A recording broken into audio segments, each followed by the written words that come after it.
this height. Because we have 4 million of them, we cannot hand pick coffee.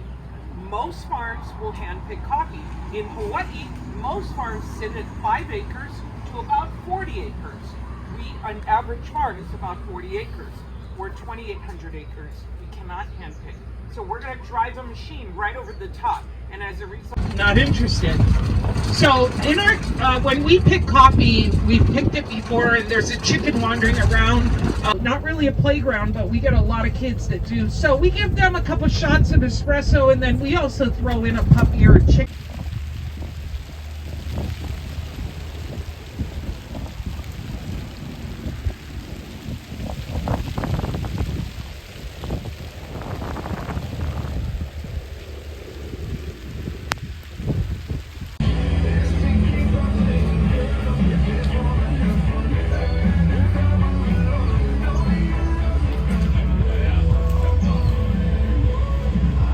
Here, but that's good. That was just one low one I ride. Of course, up on the hillside, it's $9 for 9 holes, and he's always at the 10th hole. So he's home today, but there's been some issue in the marriage because he's hanging out at the 10th hole too much. But who's really swooping in is Half and Half. But Cappuccino and Conchikalani are married. We did have a meeting with Half and Half. He wanted us to send a letter to them, just drop it. What you have to do is you have to put it in an environment that's warm and moist. Maybe a petri dish in a lab or a hothouse area where it's going to sprout outside of the ground. Then you plant it into a planter and you leave it in the hothouse till it's about 18 months old. It takes a while to grow coffee. At that point, 18 months after, every day I can. All right, guys, good morning. Calibra's going to follow it. So now it's running through. You see it running through the bush, and so it kicks up the bugs. Yeah. That one looked like it had a really thick million trees with 5 gallons of water per tree per day. That's about 20 million gallons of water being used on our farm every day. Luckily, we have water rights that came into us when we were growing sugar. West of the Mississippi, you got CNH. East of the Mississippi, you got Domino's sugar. But Domino's is out of West Palm Beach, Florida. Now, if you look at a bag of CNH, it says owned by Domino's, West Palm Beach, Florida. Even though the refinery is still active in California. So, yeah, I don't know. Spreckles, California. And so that's what they started doing. And then also 4,000 farms grow coffee in Puerto Rico. So in America, Hawaii, California, Puerto Rico. So for us, lower elevation, as long as we have the water supply, we're going to be okay with growing coffee. Obviously, we produce 3 million pounds of coffee every year. And we've been doing it for, we started it 38 years ago. So we didn't quite get our first crop till 6 years in. So we've been growing it for a little over 30 years. So we do pretty good. Yeah? Alright guys, you can see through the trees, kind of a slanted roof white building. That's where we roast all of our coffee. I don't know if we're roasting today. We might smell it in a few minutes here.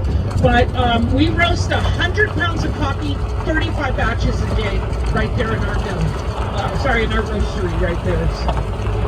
All right, so we're going to pull right into the processing area. We're not going to exit.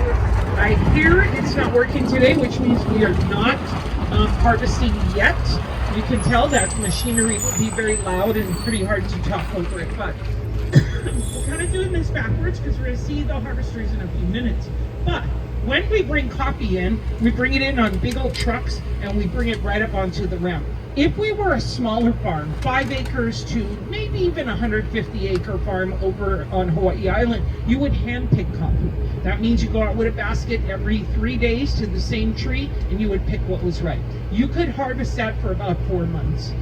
You might get some blooms, that's going to push it out, but that might give you coffee next year, which you're probably not going to do it. Maybe you'll get a good enough batch where you could do a batch and dry it, because they dry theirs naturally. We do everything using mechanical harvesters and mechanical machinery. Because of the volume that we bring in, we cannot do it. If we were to go out later and maybe pick something, we might sun dry it, which is what most other farms do. We do have 4 sun dry areas on our farm, so.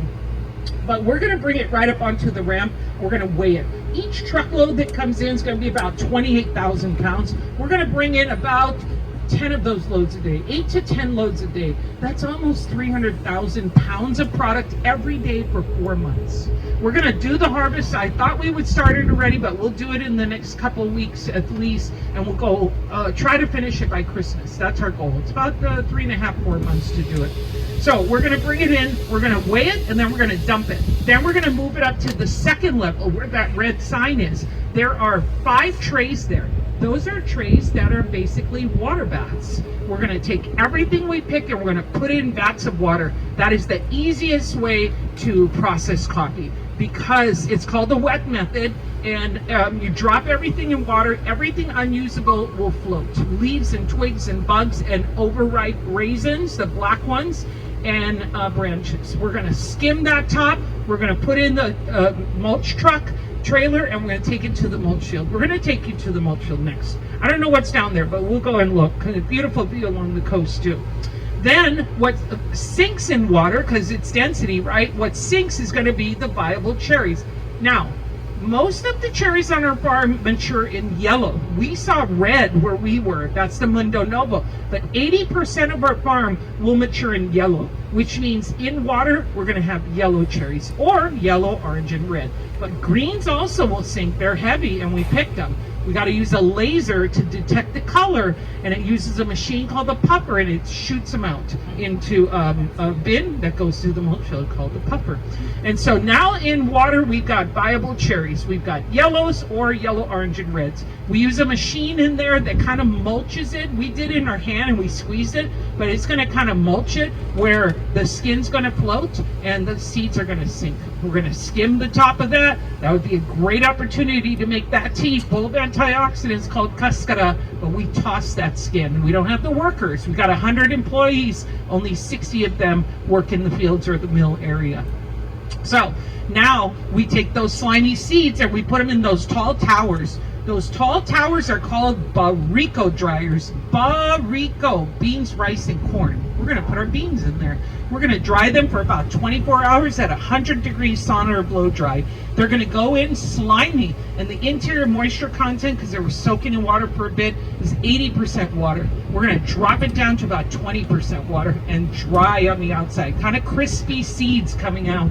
We can't go to 0% water because then the seed will just disintegrate. We still got to either transport them or roast them. And so you can't have 0 water. It's going to disintegrate to powder and you can't move them. You just get a pile of powder.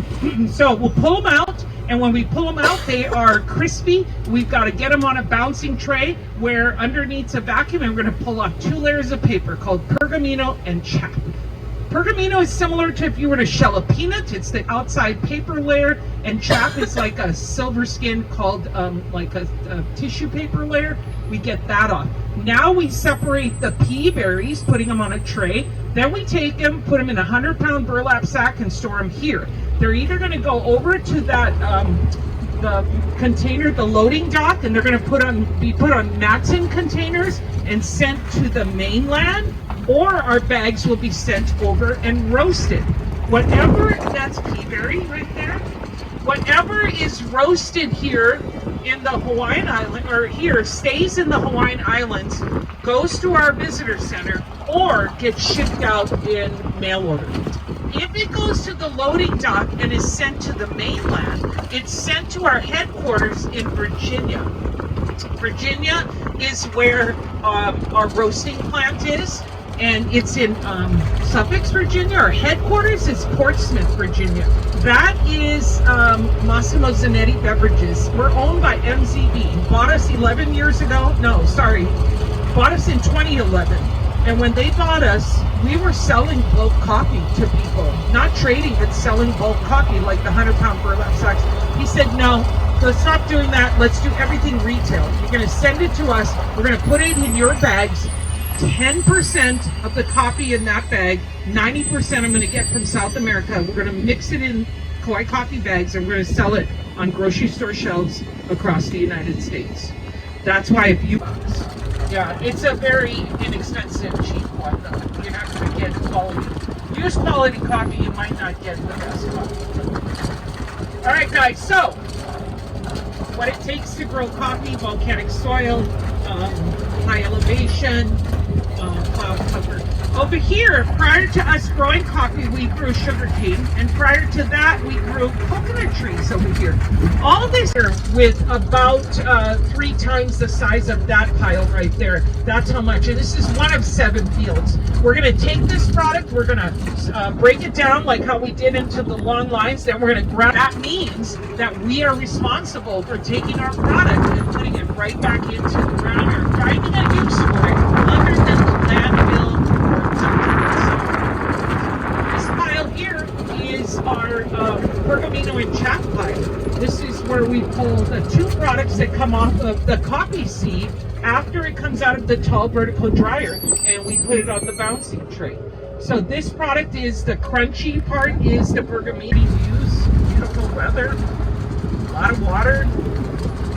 Getting a little swell coming in. We're supposed to get a bigger swell coming in tonight, and then a little bit of kind of crazy weather with the outskirts of Kiko. Kiko's going north of us right now. That's the word, but you never trust it. You always watch it. Yeah. You guys here for the duration of Kiko? Everybody here? Yeah. Okay. Well, good luck to everybody. I went and got my 2 cases of water to add to my 3 cases of water. So if anybody needs water, you come over to my house. Paper that kind of dissolved. But Roger's going to let you touch it because you guys picked the coffee off the tree, a cherry, you opened it, you saw the wetness. Now these are the last 2 layers to... If you take a walking tour, you can see it. But what we're growing here is coffee trees called Arabica coffee. A lot of people think these are bushes or shrubs. How can they possibly be trees? But if you were to abandon them, they would grow as tall as... Every other year, I think for next year, we're going to have the helicopter come over and pelt the trees with chocolate kisses, and that's the days we get chocolate macadamia nuts. So this year's vanilla, we're probably not seeing a whole lot of helicopter action. All right, guys, I wish the sun would come out because this ocean will look so much more pretty. You guys will get a view. We're going to spin back on this side, okay? So you get the view first on this side, but we're about 88 feet right here above sea level. So, yeah, pretty, huh? So we run 5 miles along the coastline. You drive our coastline, this is what it looks like for most of the way along the coast. And once we get back, you're going to get a free cup of coffee to enjoy. Feel it. And then, you guys, we're not doing a roasting today, but tomorrow, if you're back visitor, we're kicked out because at the very end stage, we do a laser test measuring for size, density, and color. And if it doesn't pass, it gets kicked out. So this product here we might mix in to put in the fields, but a lot of this product will get dumped onto the roadways to regrade our roads along the farm.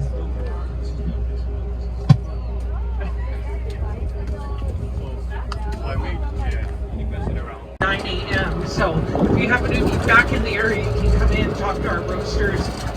They'll tell you what the process is and all of that. So. All right, guys, so our mulch field, one of 7 located. You can see some of the product here. This is all mixed in with some of our ground product.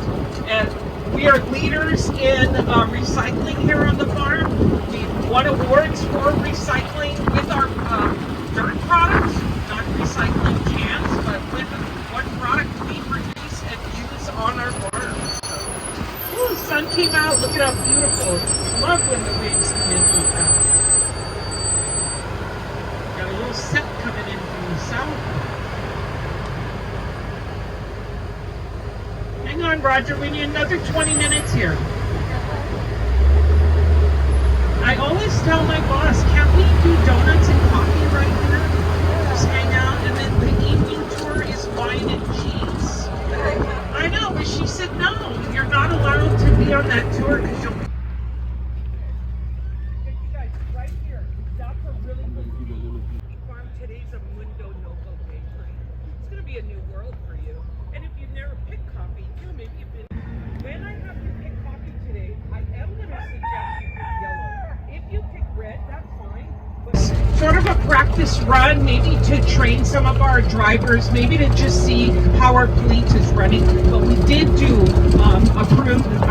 a harvest cycle on those trees right there. That's why you're not seeing a lot. And so we dropped the mulch product. Right here, one of our mulch fields, we have 7 of them on the farm. We pull all of that mulch that you see in piles there. We'll drop it in between. That's where the 9 pounds goes right back into our product, because we can't take that to the landfill. We're harvesting 3 million trees. We're getting 10 pounds off of each tree.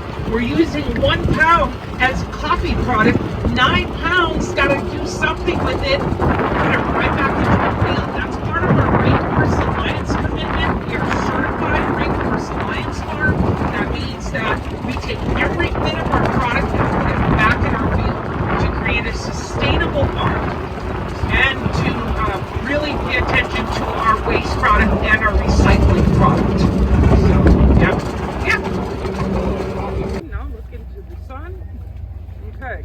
All right, so at the end of our tour, but 9 pounds out of every 10 pounds is a waste product. And so what we do is we drop it in between the fields, because we've already done the harvest on this cycle. Strike down.